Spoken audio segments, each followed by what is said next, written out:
Something happened this week that nobody predicted.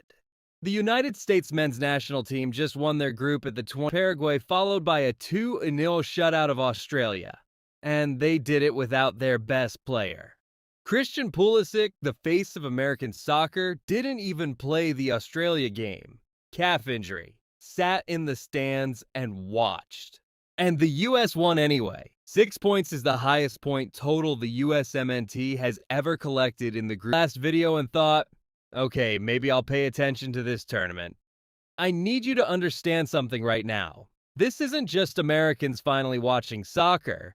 This is Americans watching something that might actually be worth watching. And it's just getting started. Let's start with the goal that clinched it. Because the story behind the man who scored it is exactly the kind of thing that makes the World Cup different from every other tournament on Earth. Alex Freeman was born in Brooklyn, New York. He grew up in the United States. He could have represented England. He qualified through ancestry. But he chose to play for the country he was born in. In the 43rd minute against Australia, a shot net. The assistant referee immediately raised the offside flag. And then VR reviewed it and overturned it. Goal stands. A Brooklyn kid heading a deflected shot into the net at a World Cup being played in Seattle with the entire country watching. That's not a sports story. That's an American story wearing soccer cleats. And the thing that makes it even better. Freeman told reporters afterward that scoring at the World Cup was a full circle moment for his family. His father had dreamed of something like this his entire life. Sound familiar? Last week we talked about Pele doing the same thing for his father. Turns out soccer has always been that kind of sport. Here's what a lot of new fans don't realize about what just happened. Winning Group D doesn't just mean the US advance. It means they get a better path through the knockout rounds.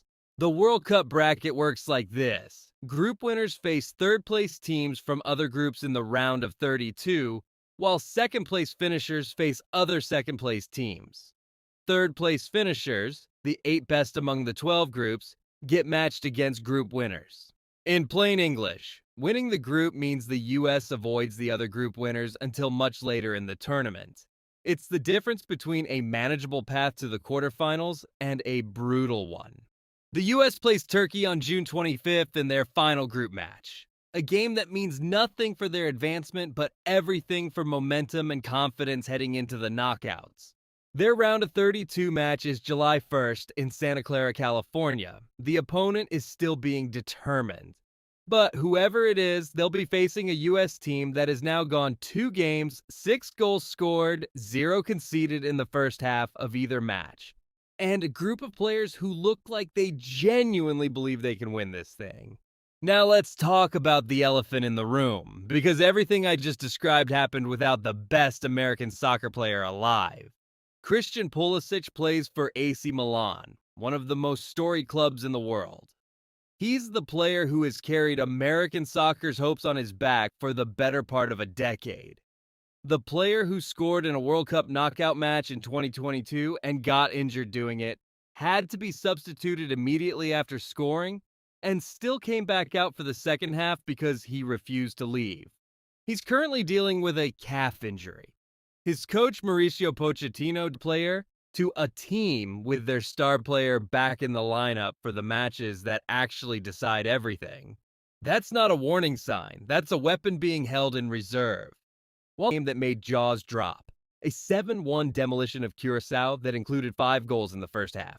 Germany looked genuinely dangerous.